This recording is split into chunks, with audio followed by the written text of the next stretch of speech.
하나님께서 기뻐하시는 금식. 이사야 58장 1절에서 12절 말씀입니다. 크게 외치라. 목소리를 아끼지 말라. 내 목소리를 나팔같이 높여 내 백성에게 그들의 허물을, 야곱의 집에 그들의 죄를 알리라. 그들이 날마다 나를 찾아 나의 길 알기를 즐거워하니 마치 공의를 행하여 그의 하나님의 규례를 저버리지 아니하는 나라 같아서 의로운 판단을 내게 구하며 하나님과 가까이 하기를 즐거워하는도다. 우리가 금식하되 어찌하여 주께서 보지 아니하시오며 우리가 마음을 괴롭게 하되 어찌하여 주께서 알아주지 아니하시나이까. 보라, 너희가 금식하는 날에 오락을 구하며 온갖 일을 시키는도다. 보라, 너희가 금식하면서 논쟁하며 다투며 악한 주먹으로 치는도다. 너희가 오늘 금식하는 것은 너희의 목소리를 상달하게 하려는 것이 아니니라.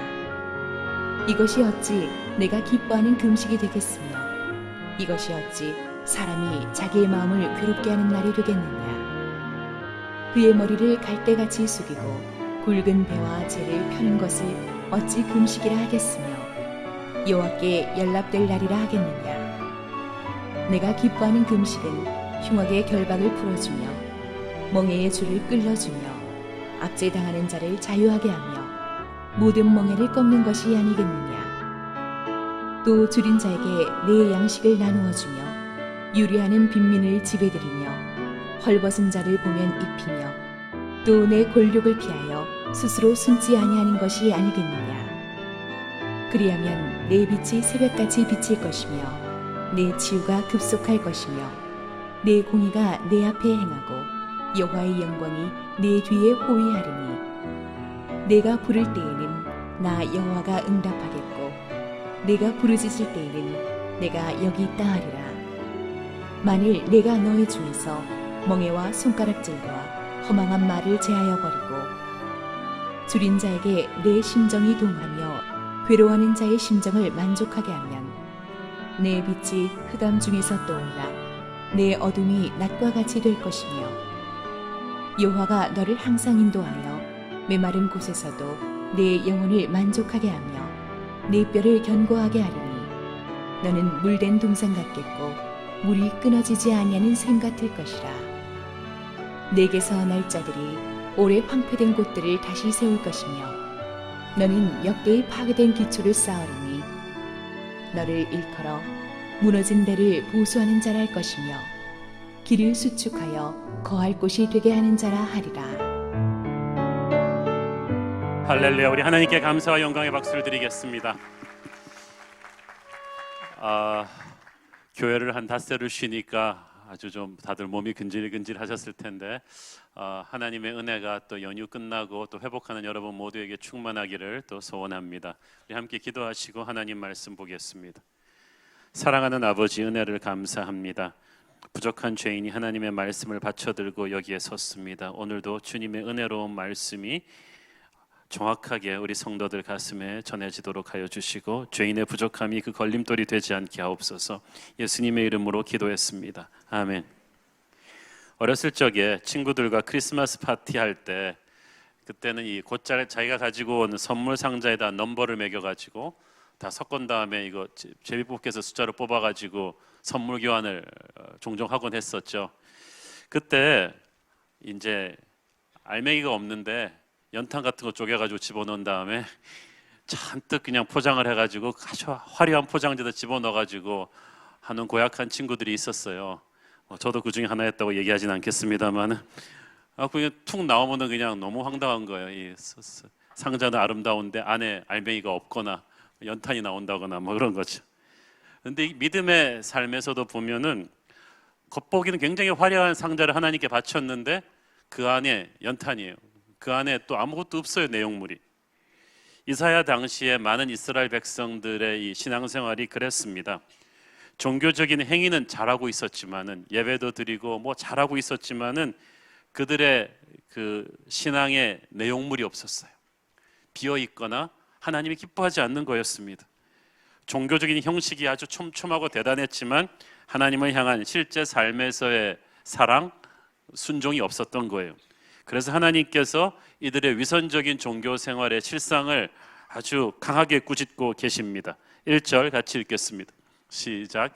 크게 외치라. 목소리를 아끼지 말라. 내 목소리를 나팔같이 높여 내 백성에게 그들의 허물을, 야곱의 집에 그들의 죄를 알리라. 사실 좋은 얘기도 아니고 백성들의 영적인 위선을 일깨워주는 그 예언을 하기는 쉽지 않았을 거예요, 이사야도. 그렇지만 하나님께서는 예수 안 믿는 사람들의 죄악보다 예수 믿는 사람들의 이 위선적인 신앙을 더 심각하게 보시고 정면으로 다루기를 원하셨습니다. 2절 읽습니다. 시작. 그들이 날마다 나를 찾아 나의 길 알기를 즐거워함이 마치 공의를 행하여 그의 하나님의 규례를 저버리지 아니하는 나라 같아서 의로운 판단을 내게 구하며 하나님과 가까이 하기를 즐거워하는도다. 그들이 날마다 하나님을 찾아 그 길을 알기를 즐거워했다는 말은 그들이 성전 예배에 열심히 참석하고 성역 공부 굉장히 열심히 했다는 뜻입니다. 게다가 하나님이 명령하신 것보다 훨씬 더 많은 횟수를 금식을 했습니다. 이 당시 금식이 왜 중요했냐 하면 그 당시 이 금식은 사람들 사이에서 진짜 신앙이 얼마나 깊은가를 재는 척도였다고 합니다. 그래서 안 그래도 되는데 일주일에 이틀 사흘씩 금식하는 바리새인들이 많았다고 합니다. 왜? 옆에 김 집사가 이틀 하니까 나는 사흘은 해야 이렇게 티가 나잖아요. 그러니까 그 사람들 마음속에는 하나님에게 대한 마음으로 금식하는 게 아니라 어떤 경쟁적인 심리가 더 강하게 발동했습니다. 어떻게든 내가 좀 신앙 좋은 사람으로 보여지고 비춰지고 싶은 마음이었죠. 그렇게 하면서 그들은 의로운 판단을 하나님께 구했다고 했습니다. 그 말은 무슨 말이냐면 하나님 나 좀 봐주세요 그런 거예요. 내가 얼마나 신앙이 좋은지 하나님 좀 보셔야 돼요. 자신이 금식하자면서 기도하니까 하나님께서 자신의 소원을 반드시 들어줘야 한다는 거예요. 이건 마치 땡땡 놀다가 부모 집에 오면 갑자기 그냥 막 공부하는 척하면서 엄마 나 좀 보라고, 공부하고 있으니까 보라고. 나중에 가짜인 게 들통나는 게 시험 성적이 안 나와. 부모 볼 때만 공부를 했으니까. 많은 사람들이 이렇게 금식한 거예요. 하나님 나 금식하는 것 좀 보라고, 그거 좀 보시라고. 이 정도면 나 괜찮은 신앙인 아니냐고 하나님한테 막 압박한 거예요. 하나님 압박용 카드예요, 금식이. 사실 이 금식도 하고 예배도 열심히 다니고 교회 봉사활동도 하고 헌금도 잘 내는 이들의 신앙생활을 겉으로만 보면 대단히 사람들이 감탄하죠. 요즘 어느 교회 갔다 와도 A급 재직입니다. 그러나 이스라엘 백성들은 알지 못했습니다. 하나님의 채점 기준은 그들이 생각하는 것과 전혀 달랐던 것을. 채점관의 기준을 모르고 공부하면은 백날 해봤자 헛수고예요. 하나님은 속 내용이 없는 그들의 위선적인 종교 생활에 너무나 지치신 나머지 입을 탁 다물어 버리셨어요. 침묵하셨습니다. 사람끼리도 너무 대화가 안 될 것 같으면 침묵하잖아요. 하나님이 침묵하셨어요. 그리고 이 하나님의 침묵이 그들을 괴롭게 했습니다. 그들이 아무리 신앙이 엉터리였지만 그래도 하나님의 백성이었기 때문에 하나님이 자신들을 대하는 게 얼음처럼 싸늘하고 조용하시니까 뭔가 이상한 거예요. 여러분도 그렇습니다. 하나님이 여러분에게 이상할 정도만큼 침묵하시고 냉정하시면 조금 돌아봐야 됩니다. 뭐가 잘못된 거예요. 그러니까 이 사람들이 마음이 괴로웠어요. 그래서 하나님 왜 우리한테 침묵하세요? 왜 우리한테 이렇게 냉정하세요? 그러면서 하나님한테 불만을 토로한 것입니다. 그러자 하나님이 바로 대답해 주셨어요. 3절 읽습니다. 시작. 우리가 금식하되 어찌하여 주께서 보지 아니하시오며 우리가 마음을 괴롭게 하되 어찌하여 주께서 알아주지 아니하시나이까. 보라 너희가 금식하는 날에 오락을 구하며 온갖 일을 시키는도다. 우리가 금식했는데 어째서 주님 안 봐주세요? 어째서 주님 저 칭찬 안 해주세요? 어째서 내 인생을 안 풀어주세요? 왜 이렇게 침묵하세요? 그러니까 하나님이 대답하신 거예요. 너희들이 첫째 금식하는 그날 뭐 했느냐? 금식하는 날에 오락을 구했다. 그러니까 예배 그럴듯하게 드린 다음에 딱 집에 와서 문 딱 닫아 걸고는 우리 지루했던 예배 끝났다. 우리 컴퓨터 게임하자. 막 우리 못 봤던 TV 쫙 보자. 거룩한 척 하느라고 혼났네. 우리 좀 입하고 좀 풀자. 우리 아무 김집사 얘기 좀 하자. 그러면서 막 오락을 구하면 그게 오락이었어요.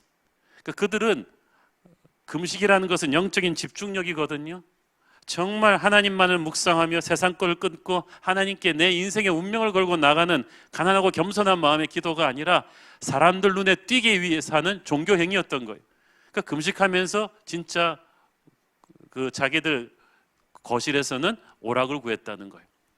둘째, 그들은 온갖 일을 시켰다고 했어요. 자신들이 금식하는 동안에 자신의 종들에게는 더 무겁게 노동을 시킨 거예요. 원래 율법은 대속죄일 기간에는 모든 이들에게 안식을 주는데 그들은 돈을 벌기 위해서 종들에게 온갖 일을 시켰던 것입니다. 요즘으로 말해서 아주 지독한 갑질을 한 거죠. 셋째, 그들은 서로 사랑하지 않고 미워하고 싸웠습니다. 4절 5절 읽습니다. 시작. 보라, 너희가 금식하면서 논쟁하며 다투며 악한 주먹으로 치는도다. 너희가 오늘 금식하는 것은 너희의 목소리를 상달하게 하려는 것이 아니니라.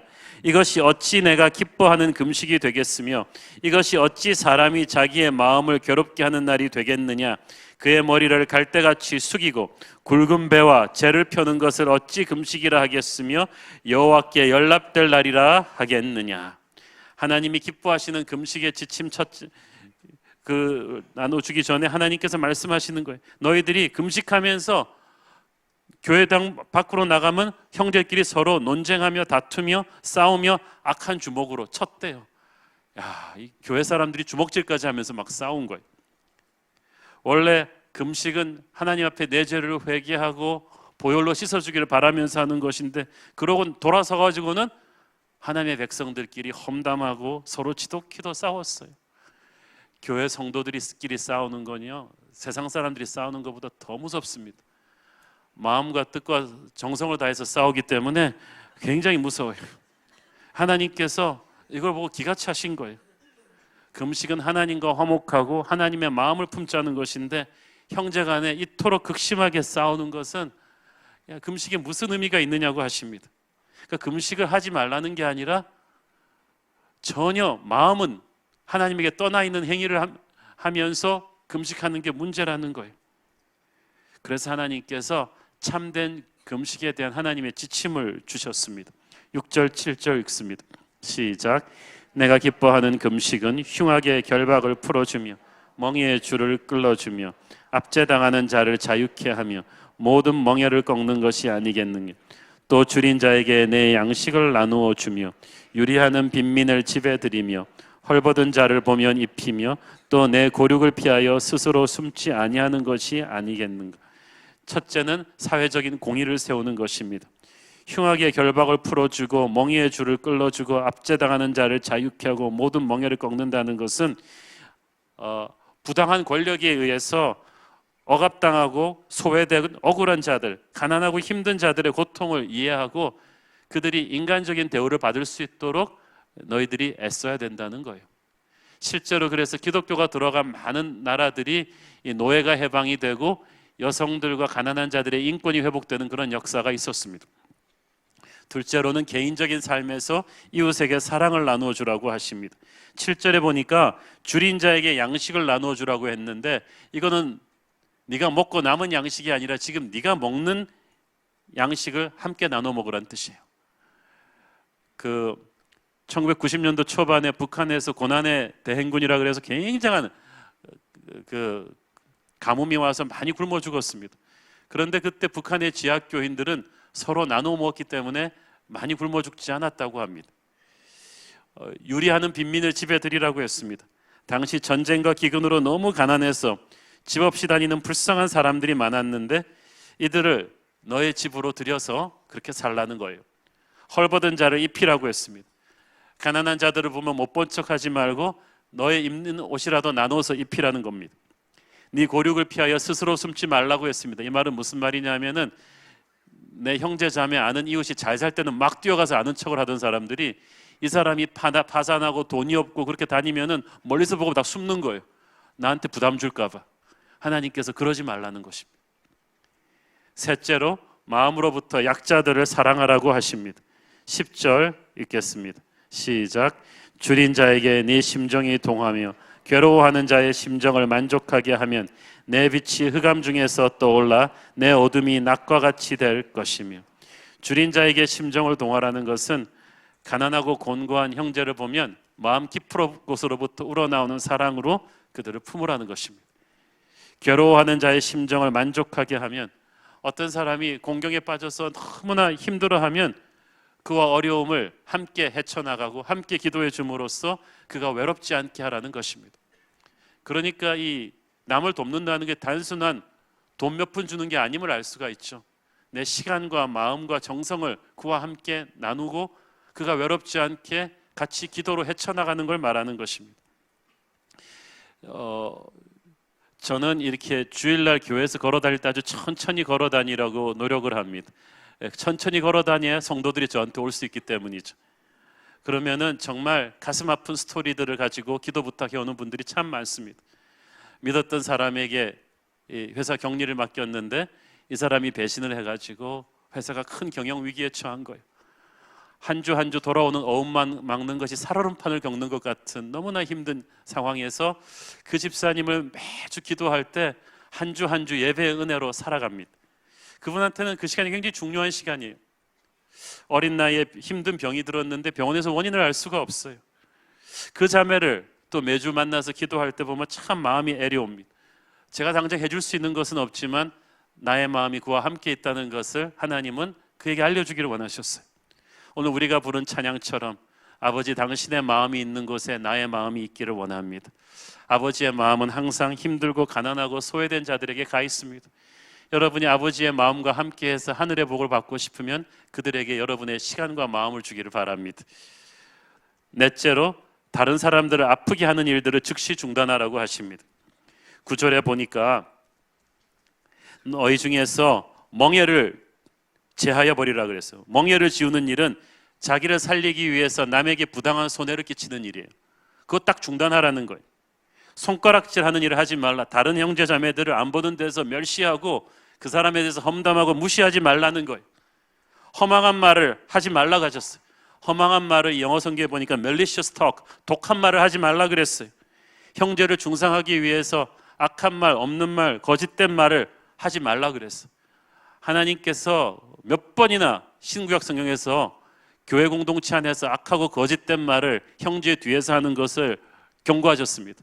결코 가만두지 않겠다고 하셨습니다. 이거를 그치라는 거예요. 하나님의 백성이라고 하면서 다른 형제들을 이렇게 악하게 대하고 그들을 뒤에서 악한 가십을 퍼뜨리는 것을 하나님은 결코 묵고하지 않으십니다. 여러분은 이런 삶이, 이런 것들을 여러분 삶에서 당장 제거하기를 바랍니다. 하나님께서는 몸은 교회에 와서 종교적인 행위를 하고 있지만 마음은 온통 세상에 가 있는 위선적인 신앙을 싫어하십니다. 그 증거가 약한 자들을 돕지 않고 오히려 착취하고 형제들끼리 싸우고 사랑하지 않는 것입니다. 그렇게 하면서 금식한다면 가장 고결한 행위인 금식도 가장 가증스러운 행위가 될 수 있는 거예요. 하나님께서는 우리의 삶이 하나님의 사랑을 실천하는 그런 것이 되기를 원하십니다. 그때 우리에게 진짜 축복이 임하는 거예요. 하나님께서는 그래서 오늘날 한국교회가 다시 회복해야 될 영성으로 이웃사랑을 실천하는 것을 회복하기를 원하십니다. 교회는 그리스도의 향기입니다. 향기는 나쁜 냄새를 비판하지 않고 자기가 대안이 됩니다. 오늘날 크리스찬이라고 하면서 너무 비판의식이 강한 사람만 많아요. 말만 그냥 온 세계를 살려요. 그게 아니고 우리는 비판하지 말고 자기가 대안이 돼야 돼요. 의사가 왜 이렇게 환자가 많냐고 불평하면 안 돼요. 그러니까 의사가 존재하는 거예요. 왜 세상이 이렇게 썩었느냐고 우리가 불평하면 안 돼요. 그래서 우리가 빛과 소금인 것입니다. 복도에 쓰레기가 놓여 있는데 이 쓰레기 누가 놨냐고 청문회 하면 안 돼요. 본 사람이 가서 그냥 치우면 되는 거예요. 하나님은 우리가 세상을 비판하는 것이 아니라 이 세상의 썩음에 대한 대안이 되기를 원하셨습니다. 한국교회가 초창기 그렇게 시작했습니다. 한국교회 초창기는 굉장히 따뜻했다고 교회사는 적고 있습니다. 초창기 선교사님들이 병원을 세웠을 때 대부분의 병원이 상류층 지역이 아니라 주로 헐벗고 굶주린 가난한 사람들을 위한 병원으로 많이 세워졌습니다. 한국 선교사님들이 처음 그 성경을 번역하는 언어로 양반층이 보는 한자가 아닌 민중이 볼 수 있는 한글을 선택한 것은 기가 막힌 선택입니다. 아마 세종대왕이 한글은 발명하셨지만은 기독교가 아니었다면 한글은 땅에 묻혀버렸을 거예요. 지식층들, 양반들이 의도적으로 무시한 그 글을 성경을 통해서 사람들에게 퍼뜨린 거예요. 한글을 통해서 사람들이 글을 깨우치고 문명에서 벗어나서 자기의 인권을 찾기 시작했습니다. 짐승처럼 천대받던 백성들을 처음으로 인격체로 대해서 장로까지 만든 게 한국교회입니다. 예수를 믿는 남자들이 처음 세례를 받을 때 한국교회 세례 교육에는 단순한 교리 문답만 있었던 게 아니에요. 삶에서 실천이 있었어요. 그래서 세례받기 전에 술 끊고 노름 끊고 기생집 출입 끊고 처첩 두는 거 딱 정리하고 나서 세례받기 했어요. 우리 LCS 입학 기준보다 훨씬 까다로웠어요. 그래서 진짜 그 당시 세문안교회나 이런 데 그 세례 기록을 보면요, 1년, 2년, 3년씩 떨어져서 세례받는 사람이 많았습니다. 우리가 과연 그 정도 삶의 실천을 강조하면서 신앙을 지킬 수가 있는가? 오늘날 우리는 얼마나 타락했는가를 볼 수가 있죠. 또 그 당시는 한국의 여성들이 이름이 없었습니다. 그래가지고 결혼만 하면은 무슨 아무개 아무댁, 또 애를 낳으면은 개똥이 엄마 이렇게 됐지 이름이 없었는데, 교회에 와서 한국의 여성들에게 세례명이 주어지고 이름이 주어지고 글을 가르치기 시작했어요. 그래서 인격체로 대우받기 시작한 거예요. 여자아이들에게 공부를 안 시키고 천대하던 그 시대에 길에 버려진 6살짜리 목욕도 못하고 병든 그 여자아이 한두 명을 모아다가 성경 공부를 가르치고 목욕을 시키고 글을 가르친 게 바로 이화여대의 전신인 이화학당입니다. 그렇게 한국의 여성들은 기독교를 통해서 살아나기 시작했어요. 이 초기 한국 교회의 그 기록을 보면 성도들이 얼마나 가난했던지 이 선교사님들과 목사님들이 겨울 동안에 주로 한 일은 교인들이 얼어 죽은 시신을 수습해 주거나 염을 주거나 아니면 얼어 죽고 굶어 죽지 않도록 성미를 모아서 구제하는 일이었다고 합니다. 그 성미 제도가 88 올림픽을 기점으로 한국 교회의 그 한국 땅에서 보릿고개가 공식적으로 사라질 때까지 계속되었습니다. 돈이 있어서 힘이 있어서 하는 것이 아닙니다. 하나님의 마음을 품었기 때문에 하는 것이 바로 이웃사랑인 줄로 믿습니다. 19세기 스코틀랜드에 로버트 레이커스라는 아주 가난한 인쇄공이 있었는데, 이 사람이 하나님을 믿고 나서 하나님의 마음을 품기 시작했어요. 자기 동네를 보니까 이 공장에서 어린이들이 노동을 하는데, 그 당시는 5살, 6살짜리 꼬마들도 다 가서 일을 했거든요. 하루에 12시간씩 일을 하는데 아동 노동보호법도 없고, 그러니까 살인적으로 일을 하면서 가난한 집 애들이 병들어 죽고 굶어 죽고 하는 애들이 많았어요. 그 아이들이 유일하게 쉬는 날이 주일날입니다. 그래서 이 레이커스라는 인쇄공이 자기 동네에 큰 빈 부엌을 하나 빌려가지고 이 아이들에게 성경을 가르쳤어요. 근데 성경을 가르치다 보니까 이 아이들이 너무나 못 먹고 병든 애들이 많은 거예요. 목욕도 한 번도 안 해보고, 그리고 글을 못 읽어요. 그래서 알파벳부터 다시 가르치고, 얼굴과 손 씻고 머리 빗고 옷과 신발 다려 입는 것부터 가르치기 시작했습니다. 너희들이 고귀한 인격체라는 것을 알려주기 시작했습니다. 알파벳 띄고 나서 바로 성경 읽기를 가르쳤습니다. 이 소식이 영국 국왕에게 알려졌고, 많은 영국 상류층 귀부인들에게 알려지면서 맨날 화려한 파티만 하던 영국 상류층 부인들이 자원봉사를 해서 이 아이들을 위한 무료 주일학교를 시작합니다. 이 레이커스라는 이 한 인쇄공의 헌신이 얼마나 많은 변화를 그 영국의 아이들에게 가져왔는지 우리는 상상을 할 수가 없습니다. 하나님께서는 돈 있는 자, 힘 있는 자를 쓰시는 것이 아니라 돈 없고 힘 없어도 아버지의 마음을 품고 그 사랑을 실천하려는 한 사람을 사용하실 줄로 믿습니다. 그것이 저와 여러분이 되기를 바랍니다. 초대교회 사도행전을 보면 선교하기 전에 구제가 있었습니다. 누가 시켜서 한 게 아닙니다. 베드로와 요한이 우리 이번 주부터 구제합시다라고 선포하고 한 게 아니고, 성령을 받고 나니까 갑자기 형제가 도시락 못 사고 오는 게 보이는 거예요. 이 형제가 옷 안 입고 오는 게 보이는 거예요. 그래서 내 도시락 나눠 먹고 내 옷 나눠 입고 이러면서 구제가 시작된 것입니다. 성령이 제대로 그 교회에 임했다면 그런 일이 일어나는 줄로 믿습니다. 거창하고 크게 시작하는 거 아닙니다. 바로 자기에게 주어진 환경 속에서 자기 눈에 보이는 사람들에게 자기가 할 수 있는 것부터 조그맣게 시작하면 됩니다. 남이 하니까 나도 해야 된다는 죄책감, 김 집사가 하는데 나도 안 하면 목사님이 나를 뭘로 볼까, 이런 눈치 보고 하는 것이 아닙니다. 우리에게 주는 은사대로, 우리에게 주신 방법대로 내게 가장 감동이 느껴지는 내 앞에 놓아주는 바로 그 사람에게 시작하면 되는 것입니다. 중요한 것은 아버지의 마음을 주실 때 거기 즉시로 무시하지 말고 반응하는 것입니다. 10절을 보십시오. 줄인 자에게 네 심정을 동하며, 힘든 사람을 보면 네 마음이 아버지의 마음으로 사랑으로 넘쳐나며 괴로워하는 자의 마음을 만족하게 그들을 위로하는 그런 마음을 품으면 그때부터 시작이라는 거예요. 그리고 그렇게 시작하는 사람들에게 하나님은 큰 은혜를 주십니다. 성경에 보면 여러 가지 복받는 비결이 나오는데 하나님께서 이 구제에 대해서 엄청나게 말씀을 많이 하셨습니다. 특별히 네 종류의 사람들을 하나님께서 항상 우리 마음에 품으라고 하십니다. 신명기 14장 29절 시작. 너희 중에 분깃이나 기업이 없는 레위인과 내 성중에 거류하는 객과 및 고아와 과부들이 와서 먹고 배부르게 하라. 그리하면 내 하나님 여호와께서 내 손으로 하는 범사에 내게 복을 주시리라. 이 말이 신명기에만 11번 나오는데 신명기는 언제 준 말씀이냐 하면 이스라엘 사람들이 광야에서 자기들도 떠돌이 생활할 때 주신 말씀이에요. 이스라엘 사람들이 자기 코가 석자일 때 구제에 대해서 미리 하나님이 알려주신 거예요. 여러분, 가난할 때 구제 못하면요, 여러분이 부자가 돼도 절대 남한테 안 나눠줍니다. 지금부터 시작해야 됩니다. 레위인, 교육자, 선교사들을 말하죠. 객은 우리 안에 와 있는 그 나그네 같은 분들, 탈북자, 외국인 노동자 이런 분들이죠. 고아와 과부는 뭐 우리도 잘 알고 있습니다.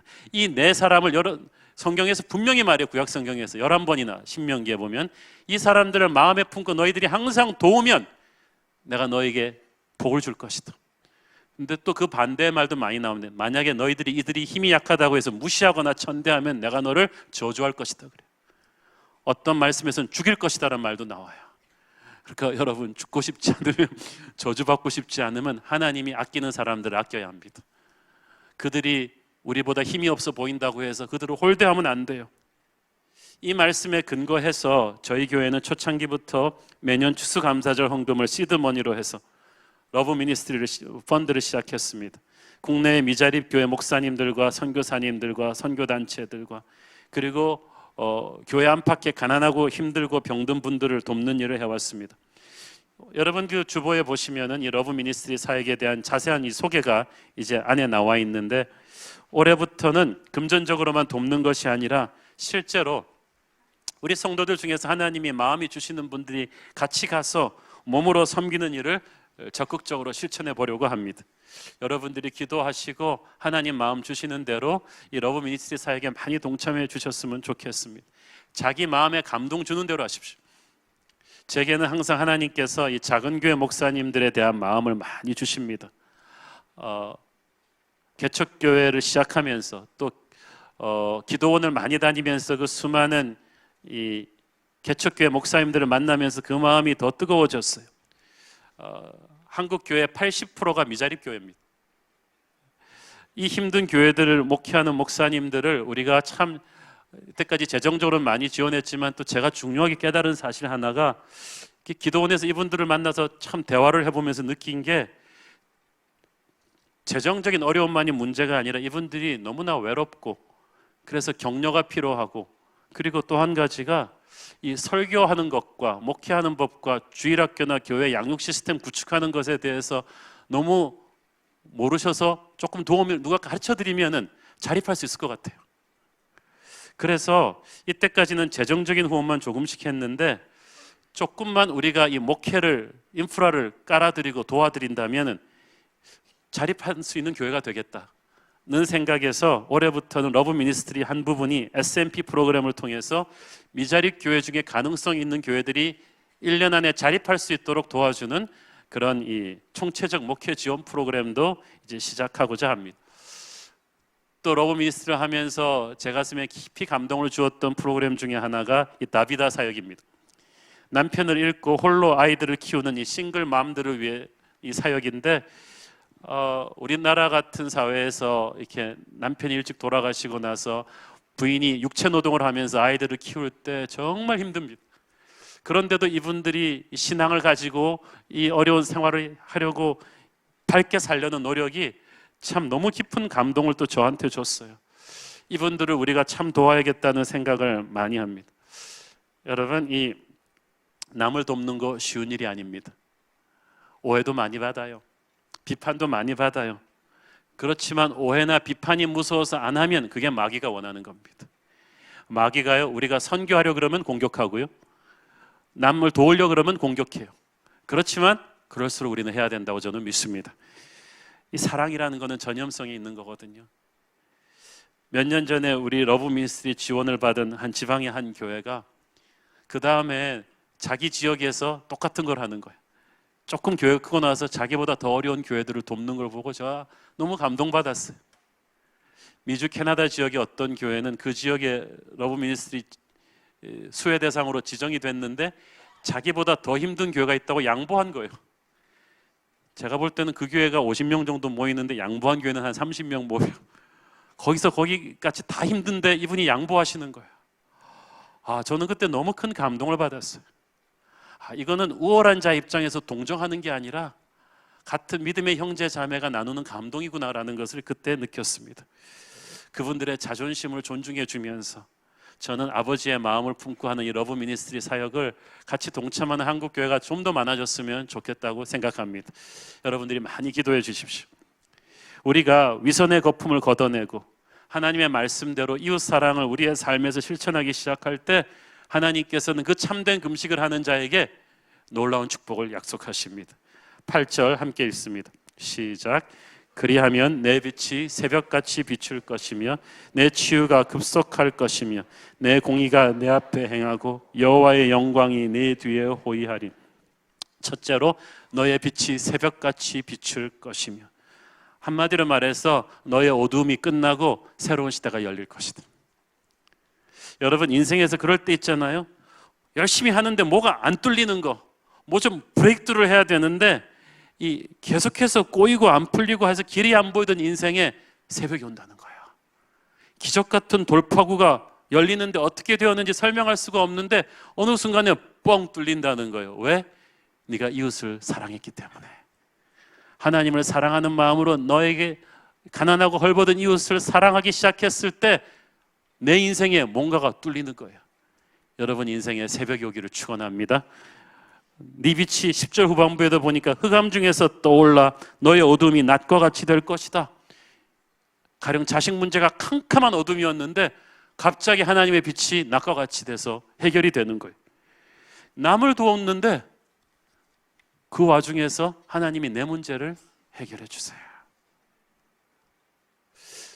제가 이렇게 목회하느라고 우리 애들한테 좀 시간 쏟을 게 없어가지고 우리 큰애 대학 갈 때 너무 미안해가지고 우리 애 기도를 했더니 하나님께서 딱 주시는 말씀이 그거였어요. 네가 나의 자녀들을 돌보니 내가 너의 자녀는 돌봐줄 것이다. 걱정하지 말라는 거야. 제가 그때 딱 안심했어요. 여러분이 가난하고 헐벗은 이웃을 사랑하면 여러분의 어둠은 하나님이 정리해 주실 줄로 믿습니다. 이스라엘 사람들이 광야 생활하는 신명기에서 이 가난한 이웃을 돌보는 말씀을 받았어요. 그렇게 실천한 사람은 다 복을 받았어요. 내가 남 도울 겨를이 어디 있어요? 내 코가 석자인데. 그때 이웃을 도와야 돼요. 그때 레위인과 객과 고아와 과부를 가슴에 품고 도우면 여러분의 현실의 절망은 하나님이 몰아내 주실 줄로 믿습니다. 하나님은 신실하세요. 제가 결혼하고 보니까 우리 아내가 이쪽으로 굉장히 마음이 많이 열려 있어가지고 뭐 제가 아는 모든 데는 다 돕고 있었어요. 월드비전, 뭐 어린이 재단, 뭐 선교사님들, 캠퍼스 사역자들 너무 지금까지도 그렇습니다. 제 용돈은 잘 안 주면서 그분들한테는 굉장히 크게 써요.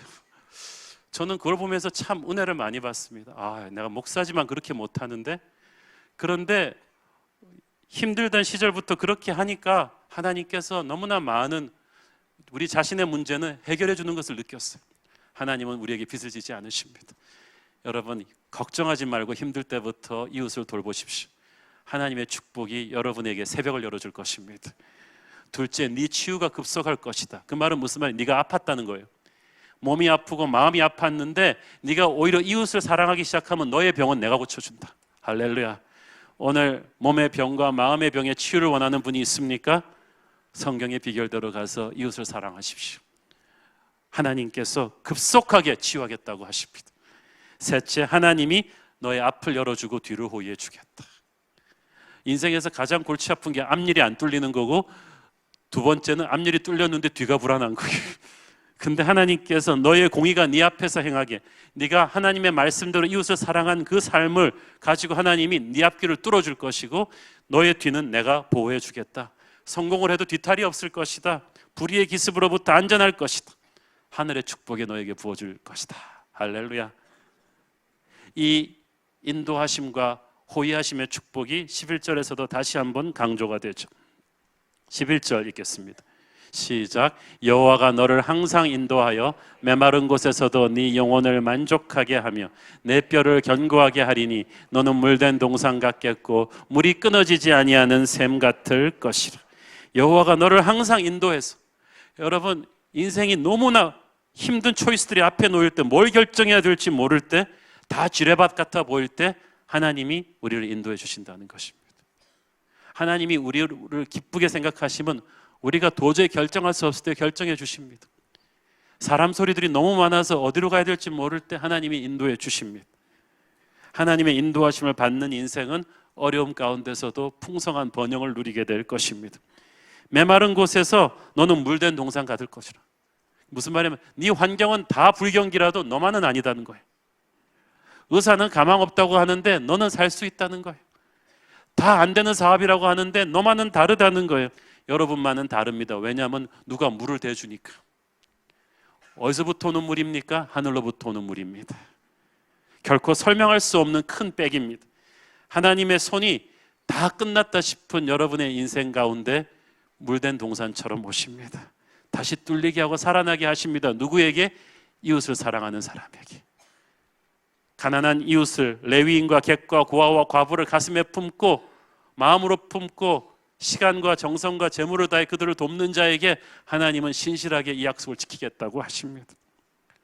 넷째, 하나님께서 너의 기도에 응답하실 거라고 하십니다. 9절 읽습니다.